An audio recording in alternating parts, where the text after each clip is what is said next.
अस्सलाम वालेकुम। आज का जो हमारा टॉपिक है वो है मेन्यूज़ इन एंड्रॉयड। मेन्यूज़ हमने देखना है कि मेन्यूज़ क्या होते हैं। आपको पता है मेन्यूज़ क्या होते हैं? सिंपली ये कलेक्शन ऑफ लिस्ट होती है, या ये कह लें कि एक पूरी लिस्ट होती है जिसमें कलेक्शन ऑफ एक्शन होते हैं या कुछ ऑप्शंस होते हैं जिन्हें आप सिलेक्ट करते हो ताकि कोई ना कोई काम परफॉर्म कर सको। ऐसा ही है ना? तो और इसके अलावा क्या कर रहे होते हैं मेन्यूज़ के स्क्रीन पर थोड़ी जगह लेकर ज़्यादा काम परफॉर्म कर रहे होते हैं, क्योंकि सारी लिस्ट तो उनके अंदर होती है। जब आप उन्हें क्लिक करते हो फिर ही वो आपके सामने आते हैं ऑप्शन सारे, और फिर उन्होंने सारा कुछ मैनेज भी अच्छे से किया हुआ है। तो यही सारा कुछ है जो हमने प्रॉपर ये इस पूरी वीडियो में भी देखना है, और इसकी इम्प्लीमेंटेशन देखनी है इसके कोड के साथ। तो शुरू करते हैं, इसकी डेफिनेशन देखते हैं। A menu in Android is a UI component. ये एक ऐसा यूआई कंपोनेंट है that provide list of options और actions that a user can perform. ये क्या प्रोवाइड करता है? लिस्ट ऑफ ऑप्शंस जिससे यूज़र क्या कर सकता है? सेट ऑफ एक्शंस परफॉर्म कर सकता है। Menus organize help in organizing app functionality and are typically accessed via the app's toolbar, action bar और context menus। अब होता क्या है, हमारे पास ये जो हमारे मेन्यूज़ हैं, हमारी ऐप की जो फंक्शनैलिटी है उसको क्या करते हैं? ऑर्गेनाइज करते हैं। और फिर ये कि हम लोग इन्हें असेस कहाँ कहाँ से करते हैं? टूल बार में। टूल बार में आपको मेन्यूज़ मिल जाएंगे, आपको एक्शन बार में मेन्यूज़ मिल जाएंगे, आपको कंटेक्स्ट मेन्यूज़ में मेन्यूज़ मिल जाएंगे। तो ये वो जगह हैं जहाँ से आप लोग मेन्यूज़ को असेस करते हो अपनी ऐप के अंदर। इसका पर्पज़ अगर हम लोग देखें तो हमारे पास इसका पर्पज़ आता है कि menus in Android are use to present a collection of actions, options और shortcuts in a consistent and organized manner. यानी कि वो ऑप्शंस में सिर्फ ये नहीं होता कि आपके पास ऑप्शन ऐसे लिस्ट बस बनी है, बल्कि बाज़ात ऐसा होता है कि सामने शॉर्टकट्स भी लिखे होते हैं कि आप इन शॉर्टकट्स से उन्हें फटाफट एसेस भी कर सकते हो। ठीक है। और ये कि ये ऑर्गेनाइज उन्होंने किया होता है आपके जितने भी ऑप्शंस हैं उन्हें, improving user navigation and interaction, जिससे यूज़र इंटरेक्शन जो है वो क्या होती है? इन्हेंस होती है। They provide a way to access features without cluttering the screen with buttons and option. अब सोचें अगर मेन्यूज़ ना होते तो क्या होता?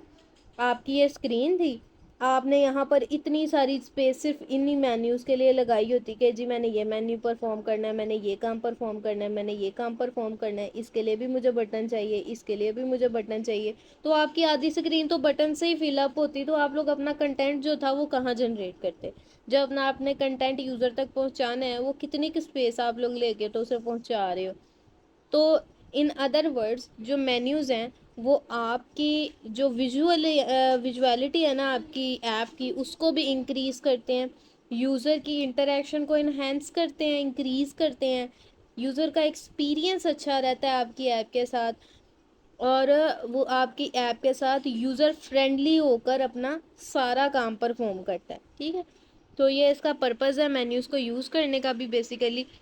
तो मेन्यूज़ की अगर इम्प्लीमेंटेशन की तरफ आएँ तो सिंपली यहाँ पर वो क्या कह रहे हैं कि आपने क्या करना है? सिंपली ओवरराइड का एक फंक्शन, ओवरराइड से पहले अपने फंक्शन को स्टार्ट करना है। फिर आपने फंक्शन शुरू करना है public Boolean on create option menus. यानी कि जब भी आपका कोई मेन्यू क्रिएट होगा तो क्या होगा कि आपने मेन्यू को मेन्यू के साथ कॉल करना है। ये उसका क्या है आपके पास? एट्रीब्यूट कह लें आप लोग, आर्ग्यूमेंट कह लें इसे, जो यहाँ पर उसने पास किया हुआ है। ठीक है। उसके बाद नीचे आपके पास क्या है? Get menu inflater. फिर आपने मेन्यू इन्फ्लेटर के फंक्शन को कॉल करना है, जो कि क्या करेगा? इन्फ्लेट करेगा आपकी जो एक्सएमएल फाइल है उसको आपकी क्लास के साथ, जो आपका ऑब्जेक्ट इस वक्त बना हुआ है, आर्ग्यूमेंट में पास हुआ हुआ है। यानी कि ये समझ लें ये वो मेन्यू है, ये वाला जो मेन्यू है ना, ये वो मेन्यू है जो आपका फंक्शन परफॉर्म करने वाला है। ठीक है। यानी कि इसमें समझ लें आपकी फंक्शनैलिटी पड़ी है, और ये वो मेन्यू है जो आपको इस वक्त नज़र आ रहा है। ऐसे ये समझ लें कोई ड्रॉप डाउन लिस्ट है जो आपके सामने ऐसे शो हो रही है। अब ये फंक्शनैलिटी परफॉर्म करने वाला है और ये विजुअलिटी परफॉर्म करने वाली है, यानी कि ये सिर्फ आपको नज़र आ रहा है। ठीक है। और फंक्शन यहाँ पर परफॉर्म हो रहा है। इन दोनों को इन्फ्लेटर क्या करेगा? आपस में अटैच कर देगा, ताकि आपका जो काम है वो सही से परफॉर्म हो सके, यानी फ्रंट एंड और बैक एंड आपस में अटैच होकर वर्किंग परफॉर्म कर रहे हैं। ये इस तरह से फंक्शन जो है ना वो लिखा गया, आपने इसे याद कर लेना है। अस्सलाम वालेकुम। अब नेक्स्ट जो हम लोगों ने पढ़ना है वो है मेन्यू ग्रुप्स। ठीक है, सिर्फ मेन्यूज़ नहीं, मेन्यूज़ को हम ग्रुप्स की फॉर्म में भी शो करते हैं। अब वो क्या है मेन्यू ग्रुप, किसे कहते हैं हम? A logical grouping of menu items that can share certain properties like visibility, enable state and checkability. यानी कि ये इस तरह के मेन्यूज़ हैं जिसके अंदर हम लोग अपने विजिबिलिटी पर ज़्यादा ध्यान देते हैं, ये देखते हैं कि वो अनेबल है या नहीं है, और ये देखते हैं कि वो चेक है या नहीं है। इसका मतलब कि कुछ इस तरह के ये मेन्यूज़ होते हैं जिनके अंदर हमारे पास ऑप्शंस प्रोवाइडेड होते हैं और उनमें से हमने कुछ ऑप्शन सेलेक्ट करने होते हैं। वो ऑप्शन सेलेक्ट करना उसकी स्टेट को चेंज करना होता है। यानी कि जैसे कि अगर आपको मैं एग्जांपल दूँ, समझ लें आपके पास ये 3 मेन्यूज़ हैं और इन 3 मेन्यूज़ में एक जगह पर फीमेल है, एक जगह पर मेल लिखा हुआ है और एक में अदर्स लिखा हुआ है। ठीक है, तो जब आप लोगों ने इन मेन्यूज़ में से चेक करना है तो या आप फीमेल को चेक करोगे, ठीक है, या आप मेल्स को या किसी और को। ठीक है, अब यहाँ पर देखें, ये चेकबिलिटी ऑप्शन था ना, आप इनमें से एट अ टाइम एक को चेक कर सकते हो। ठीक है, आप ऐसे तो नहीं ना करोगे कि आप फीमेल और मेल दोनों को इकट्ठे चेक कर दो, ऐसे तो नहीं ना होता। तो आप लोग एक टाइम में एक चेक कर रहे हो। इसी तरह कुछ ऑप्शंस ऐसे होते हैं जिसमें आप एक टाइम में एक से ज़्यादा चेक कर सकते हो। लेट्स से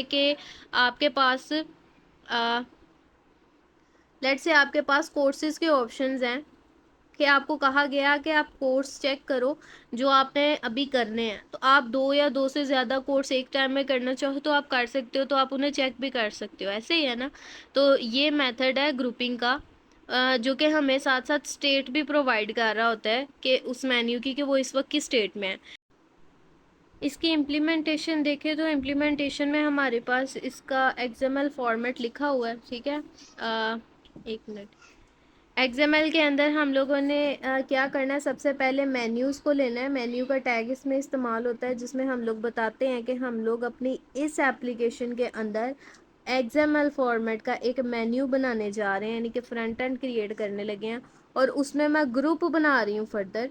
और वो ग्रुप किस तरह से बिहेव करेंगे, एज अ सिंगल, यानी कि एक टाइम में मैं बस एक सिलेक्ट कर सकूँगी। अगर यहाँ मैं मल्टीपल लिख देती तो मैं एक टाइम में ज़्यादा को चेक कर सकती, बट सिंगल का मतलब है कि एक टाइम में एक आइटम सेलेक्ट होगी।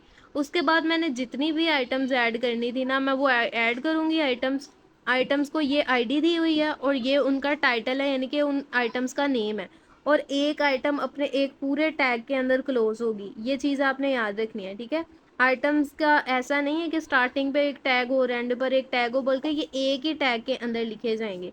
ठीक है, और उसके बाद पहले ग्रुप को एंड करेंगे एंड देन मेन्यू को एंड करेंगे ताकि हमारा ये सारा मेन्यू कंप्लीट हो जाए। आपने बाज़ात ना देखा होगा स्क्रीन्स के ऊपर, ये जब आप मेन्यूज़ ओपन करते हो तो आपके पास जब मेन्यू ऐसे बने होते हैं ना, तो उसमें ऐसे कुछ ब्रेकिंग हुई होती है, यानी कि यहाँ पर एक मेन्यू का ग्रुप होता है, यहाँ पर एक ग्रुप होता है और यहाँ पर एक ग्रुप होता है। तो ये एक ही मेन्यू है बाहर से, लेकिन अंदर कुछ ग्रुपिंग हुई होती है, और इस ग्रुप में से भी आप एक सेलेक्ट कर सकते हो, इसमें से भी एक सेलेक्ट कर सकते हो, इसमें से भी एक सेलेक्ट कर सकते हो। तो ये भी चीज़ जो है ना वो मेन्यू ग्रुप्स के अंदर ही आती है। नेक्स्ट हमारे पास है मेन्यू आइटम्स। जैसे कि अभी हमने ऊपर देखा था, ये मेन्यू ग्रुप्स थे, यानी कि एक मेन्यू के अंदर ग्रुपिंग जो हुई होती है, और अब हम मेन्यू आइटम्स देखने लगे हैं, और ये वो इंडिविजुअल एंट्री होती है एक मेन्यू के अंदर जिसे हम एज अ ऑप्शन नेम दे देते हैं, यानी कि एक सिंगल ऑप्शन या single action. An individual entry in a menu that represent a single action or option. Menu item can be simple text entry, वो text entry भी हो सकती है, वो कोई आइकन भी हो सकता है, या फिर combination of both, यानी कि वो दोनों भी हो सकते हैं, ऐसे आइकन भी बनाओ और साथ ही उसका नेम भी लिखा हो। ठीक है, दोनों में से कुछ भी हो सकता है। तो मेन्यू आइटम एक सिंगल आइटम को शो करता है। अब देखें, अगर आप चाहें तो इसे इस तरह से भी ले सकते हैं, आप इसकी इम्प्लीमेंटेशन इस मेथड से भी कर सकते हैं, और अगर चाहें तो ये जो नीचे मेथड प्रोवाइडेड आप इसके साथ भी कर सकते हैं। अब यहाँ पर देखें, यहाँ आईडी बिल्कुल वैसे ही जैसे ऊपर थी, टाइटल भी वैसे ही है। यहाँ पर 2-3 चीज़ें और अंदर ऐड कर दी हैं ताकि आपको पता लग सके कि इनके अलावा भी कुछ चीज़ें हम लोग इसमें लिख सकते हैं, जैसे कि आइकन, और जैसे कि शो एज एक्शन, कि ये एक्शन परफॉर्म करेगा। इफ़ रूम, अगर यहाँ पर सेटिंग के अंदर है ठीक है, वो उन्होंने उसे सेटिंग का नाम दिया है, सेटिंग के लिए उन्होंने एक आइकन क्रिएट किया है। अब जब आप लोग अपने मोबाइल की सेटिंग खोलते हैं उसमें भी ऐसे ही होता है, जहाँ पर नोटिफिकेशन का होता है वहाँ पर नोटिफिकेशन का कुछ बना होता है, डिस्प्ले के लिए डिस्प्ले वाला आइकन उन्होंने शो किया होता है। वैसे ही ये भी वो बता रहे हैं कि एक आपके पास उन्होंने सेटिंग के नाम से आइटम लिया है जिसको उन्होंने आईडी दी है एक्शन के नाम से। उसके बाद आपने क्या किया, उसे टाइटल दिया है सेटिंग का, फिर उसका आपने आइकन लिया है और उसके बाद उस पर एक एक्शन प्रोवाइड कर दिया कि जब आप एक्शन उसको उसके ऊपर क्लिक करोगे तो आपके पास उसका एक नया स्क्रीन वगैरह ओपन हो जाएगी, इस तरह से कुछ। ठीक है, तो ये आप इस तरह से भी आइटम लिख सकते हो, आपकी मर्जी है, कोई मसला नहीं। अगर आप चाहो तो इस सिंपल जस्ट इस तरह से भी एक आइटम की क्रिएशन को शो कर सकते हो, नो वरीज। उसके बाद आपके पास आते हैं आइकन मेन्यूज़, यानी कि जिनके पास आइकन्स होते हैं, ऐसे मेन्यूज़ जिनके आइकन्स भी हो सकते हैं। तो a menu item that include icon along side the text label, यानी जिनके साथ टेक्स्ट के साथ साथ उनके आइकन्स भी मौजूद हों, उन्हें आइकन मेन्यूज़ कहते हैं। And they are often used for action that are important और frequently used। मतलब ये कि जो आप लोग काम ज़्यादा परफॉर्म करते हो ये उनके लिए, और या जो एक्शन आप लोग ज़्यादातर इस्तेमाल करते हो उनके लिए ये इस्तेमाल होते हैं। जैसे कि आप लोग जब अपने मोबाइल के अंदर कोई वर्क परफॉर्म कर रहे हो, कोई ऐप ढूंढ रहे हो, तो उस वक्त हो सकता है आपके पास ऐप इस तरह से और आगे ऐप का नेम इस तरह से शो हो रहा हो। कुछ मोबाइल्स में ऐसे होता है, कुछ मोबाइल्स में क्या कहते हैं, ग्रिड फॉर्म में होता है, यानी इस तरह से आइकन होते हैं और नीचे उनके नेम होते हैं, ऐसे आइकन बने होते हैं, नीचे उनके नेम होते हैं। तो ये भी एक मेन्यू का मेथड आ सकता है। उसके बाद कुछ मेन्यूज़ आपके जैसे सेटिंग का ऊपर उन्होंने एक एग्जांपल दी थी, तो सेटिंग की एग्जांपल के अंदर भी हो सकता है कि आपके पास ऐसे आइकन साइड पे बने, आगे टेक्स्ट लेबल है, तो जिनके अंदर हम लोग ज़्यादा से ज़्यादा आइकन ज़्यादा एक्शन जिनमें परफॉर्म करते हैं ना, उनके अंदर उन्होंने आइकन्स रखे होते हैं। अब आइकन्स रखने का ना यहाँ पर एक जिसे कहते हैं ना छोटी सी ट्रिक है। जिन लोगों को नहीं भी पता होता ना कि लिखा क्या हुआ है, वो आइकन से पहचान जाते हैं कि यहाँ क्या लिखा हुआ है। फॉर एग्जाम्पल, लेट्स से कि आप लोगों ने अपने मोबाइल की ना गलती से लैंग्वेज चेंज कर दी है। हर किसी के साथ ये कभी ना कभी होता है कि वो अपने मोबाइल की गलती से ना लैंग्वेज चेंज कर लेता है। जब नए नए क्या कहते हैं हम लोग पंगे लेने शुरू करते हैं ना मोबाइलों के साथ, तो ये इस तरह का कोई ना कोई कारनामा हम लोग करते हैं। तो अब जब हम लोग उस मोबाइल की लैंग्वेज चेंज कर देते हैं, तो क्या हम लोग पढ़ के जो लिखा होता है उसके साथ ज़्यादा इंटरेक्ट कर रहे होते हैं, या जो आइकन शो हो रहे होते हैं उनके साथ इंटरेक्ट कर रहे होते हैं? ऑब्वियसली हम लोग आइकन से पता चला रहे होते हैं कि हमारा क्या चीज़ कहाँ पर पड़ी है, ये किस चीज़ को शो कर रहा है, किस चीज़ को शो कर रहा है। तो उस चीज़ के लिए यहाँ पर ये लिखा गया है कि जो मेथड्स या जो काम हमने ज़्यादा परफॉर्म करना होता है ना, उसके लिए आइकन्स को रखा जाता है, और ये हेल्पफुल भी है। अब इसकी हम लोग अगर इम्प्लीमेंटेशन देखें तो इम्प्लीमेंटेशन में है आइटम, बिल्कुल वैसे ही जैसे हमने अभी ऊपर आइटम क्रिएट की थी वही चीज़ है। आइटम आपने क्रिएट करनी है, उसका आइकन लगाना है साथ। ठीक है, यहाँ पर आइकन मस्ट है, आप टाइटल दें ना दें लेकिन आइकन मस्ट है। वैसे टाइटल इम्पोर्टेंट होता है मेन्यू के लिए किसी भी, क्योंकि आइकन हो ना हो टाइटल भी लाजमी होता है। तो आपने ये 3 चीज़ें मस्ट लिखनी है। उसके बाद आपका शो एज एक्शन ऑलवेज का लिखने का मतलब उनका ये है कि आपने इसे हर वक्त एज एन एक्शन ही परफॉर्म करना है। जब भी आपने इस मेन्यू पर क्लिक करना है, कोई ना कोई एक्शन ही परफॉर्म होगा। ठीक है, इसके बाद हमारे पास आते हैं सब मेन्यूज़। एक होता है मेन्यू और एक होता है सब मेन्यू। सब मेन्यू क्या होता है, मेन्यू के अंदर मेन्यू। अब ये आपका एक मेन्यू था, इसके अंदर एक ऐसा मेन्यू था जिसे आपने क्लिक किया तो आपके सामने एक और ऐसे मेन्यू ओपन हो गया। तो ये चीज़ हमारे पास सब मेन्यू में आती है। तो a menu within another menu that provide a way to organize related menu items under a single parent item, यानी कि जो आपका अब बाहर वाला मेन्यू होगा वो क्या बन जाएगा, पेरेंट मेन्यू, और जो उसके अंदर सब मेन्यू है वो आपके पास क्या हो जाएगा, चाइल्ड मेन्यू बन जाएगा। तो ये कह रहे हैं कि पेरेंट के सिंगल आइटम के अंदर, ये एक सिंगल आइटम था ना जिसे क्लिक करने पर ये खुला है, तो उस पेरेंट के सिंगल आइटम के अंदर ये चाइल्ड मेन्यू जो सा है वो स्टोर्ड है। Sub menu are useful for grouping similar action और ऑप्शन। तो इससे क्या होता है, सिमिलर एक्शन या ऑप्शन जो है वो इकट्ठे हो जाते हैं। जैसे कि लेट्स से आपके पास एक मेन्यू है ऐसे, इसमें आपके पास एक ऑप्शन है फाइल का, फिर नीचे ऑप्शन है एडिट का। ठीक है, अब जब मैं फाइल को क्लिक करती हूँ ना तो उसके आगे एक सब मेन्यू ओपन होता है जिसमें मेरे पास ऑप्शन होता है सेव का, सेव एज का। और जब एडिट का ओपन करती हूँ तो उसके अंदर मेरे पास ऑप्शन होता है व्यू सेटिंग का, ठीक है।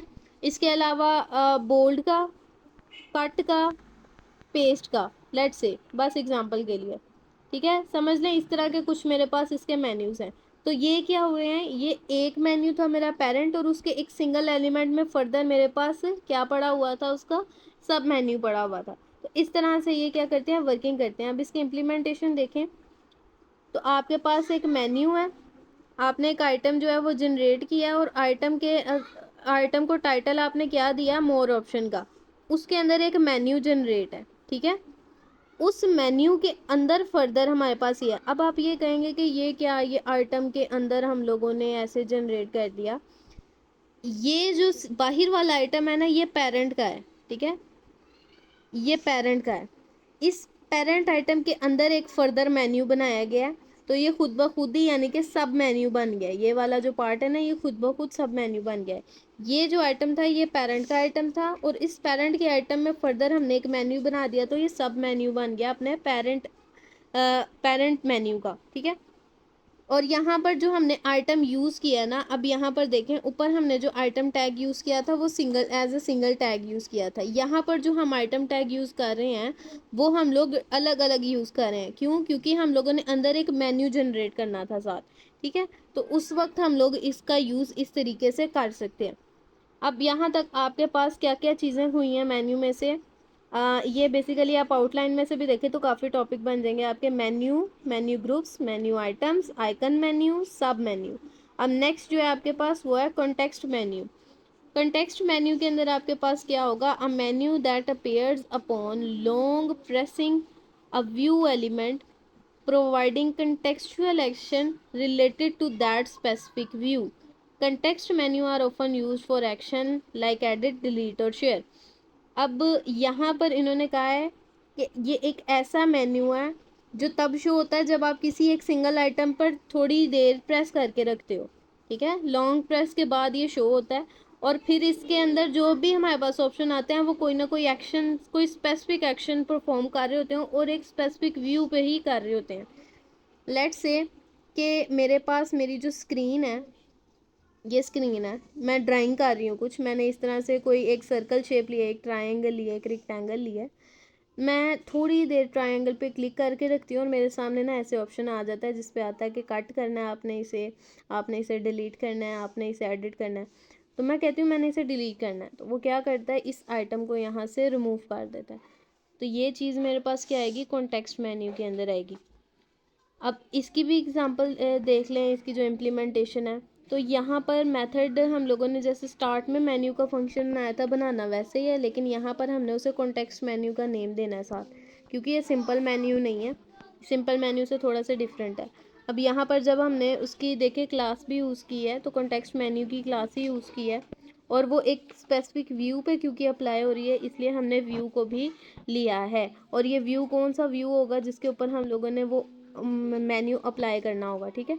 और ये व्यू आएगा कहाँ से, ये हम लोग निकालेंगे अपनी क्या कहते हैं, आर डॉट की फाइल है ना, वहाँ से ही निकालेंगे। अब यहाँ पर हमारे पास कॉन्टेक्स्ट मेन्यू है और उसकी जो इन्फो है ना, ये उन्होंने डॉट के साथ निकाली है, यानी कि ये क्लास थी कॉन्टेक्स्ट मेन्यू की और उसमें से मेन्यू की जो इन्फॉर्मेशन है कि मेन्यू क्या क्या परफॉर्म करेगा या मेन्यू में कौन कौन से हमारे पास ऑप्शन है, वो इसके अंदर आपको मिल जाएंगे।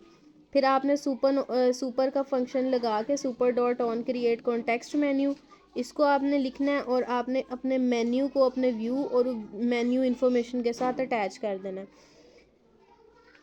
अब यहाँ पर क्या है, जब भी आप लोग कोई मेन्यू कॉन्टेक्स्ट मेन्यू क्रिएट करोगे ना, आपको 3 चीज़ों की रिक्वायरमेंट है। एक वो मेन्यू जो आपने बनाना है, एक वो व्यू जिस पे वो बनाएगा मेन्यू, और मेन्यू की इन्फॉर्मेशन के मेन्यू में होगा क्या क्या कुछ।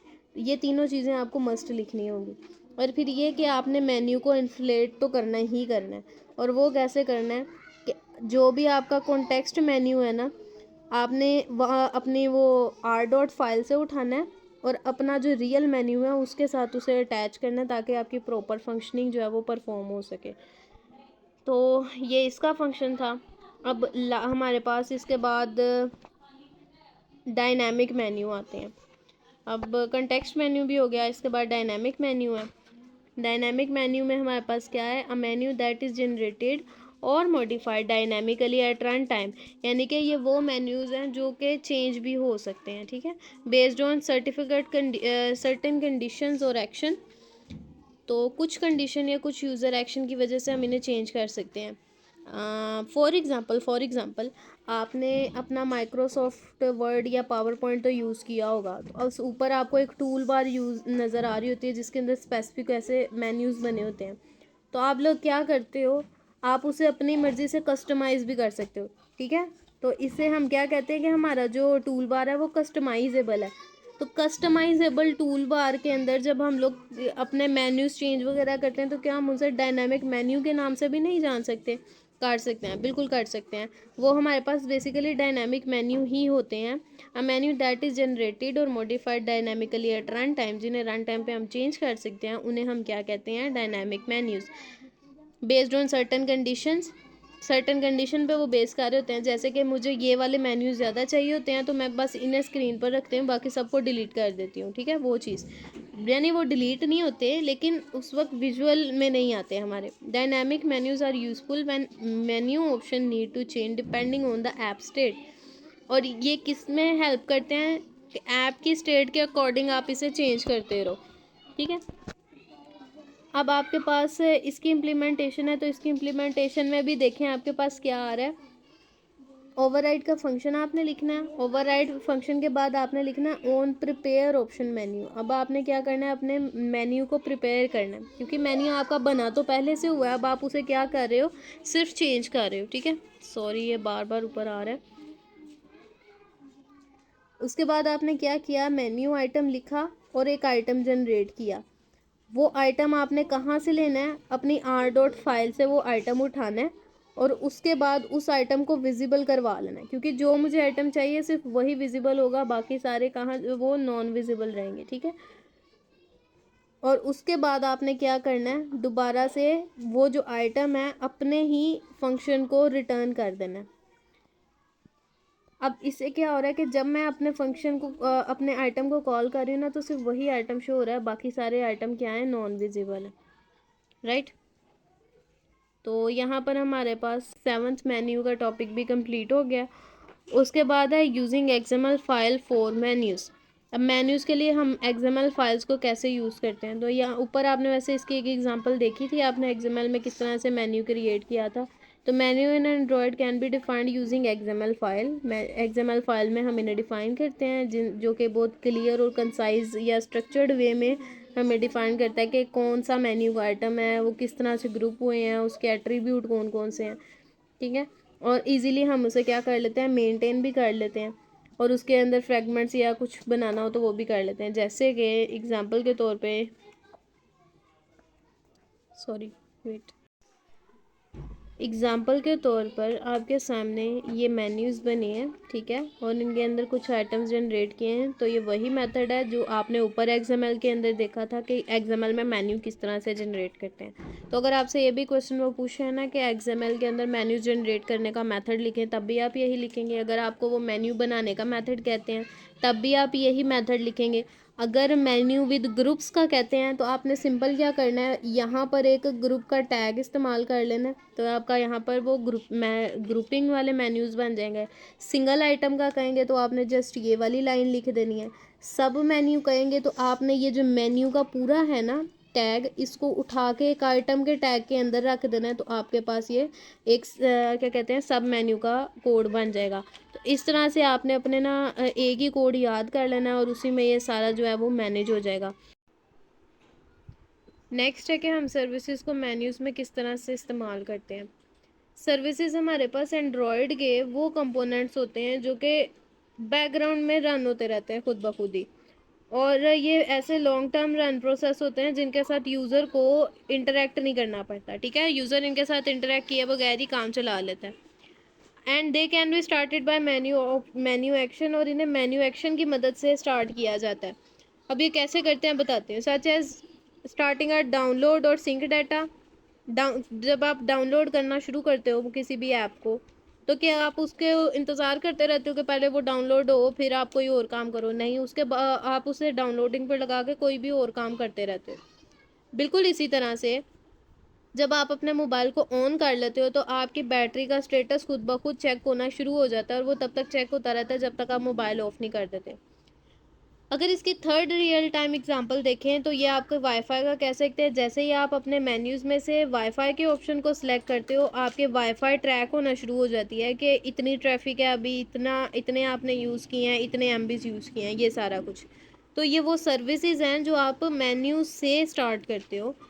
और अगर इनका देखा जाए, इनकी इम्प्लीमेंटेशन कैसे होती है बैकएंड के ऊपर, तो आपके पास कुछ इंटेंट बने होते हैं ना, कुछ इंटेंट बने होते हैं, और वो इंटेंट जब बन जाते हैं तो वो एक सर्विस स्टार्ट करने के लिए होते हैं बेसिकली। तो वो जो हम सर्विस स्टार्ट करने के लिए इंटेंट इस्तेमाल कर रहे होते हैं ना, वो किसी ना किसी मेन्यू को टच करने पर बन रहे होते हैं। यानी कि ये इंटेंट किसके अंदर, किसी भी मेन्यू के जो लिसनर्स होते हैं ना, उनके ऊपर लेट से के बना होगा। तो ये वो जो लिसनर बने हैं उनके अंदर जब ये इंटेंट आएंगे तो आपका क्या होगा, काम परफॉर्म हो रहा है कि जब आपने बटन को क्लिक किया या आपने मेन्यू को क्लिक किया तो आपकी सर्विस स्टार्ट हो गई। ठीक है, आई होप इसके आपको समझ आई होगी। तो यही हमारे पास थे आज के सारे टॉपिक्स। सबसे पहले हम लोगों ने क्या पढ़ा था कि देखा था मेन्यू क्या है, उसके बाद हम लोगों ने मेन्यूज़ की इम्प्लीमेंटेशन देखी, फिर मेन्यू ग्रुप देखे, उसकी इम्प्लीमेंटेशन देखी। देन हमारे पास मेन्यू आइटम थे, आइकन थे, सब मेन्यू थे, कॉन्टेक्स्ट मेन्यू थे, डायनामिक मेन्यू थे, ये सारे हमने मेन्यूज़ देखे। और फिर हमने फाइल्स फॉर मेन्यूज़ देखी, using XML file for menus, कि एक्सएमएल फाइल किस तरह से करते हैं इस्तेमाल। और उसके बाद हमने सर्विसेज देखी। तो ये यहीं तक था हमारा आज का टॉपिक। नेक्स्ट इंशाल्लाह अब हम लोग देखेंगे कि हमारे पास जो इंटेंट होते हैं वो मेन्यूज़ में किस तरह से इस्तेमाल होते हैं।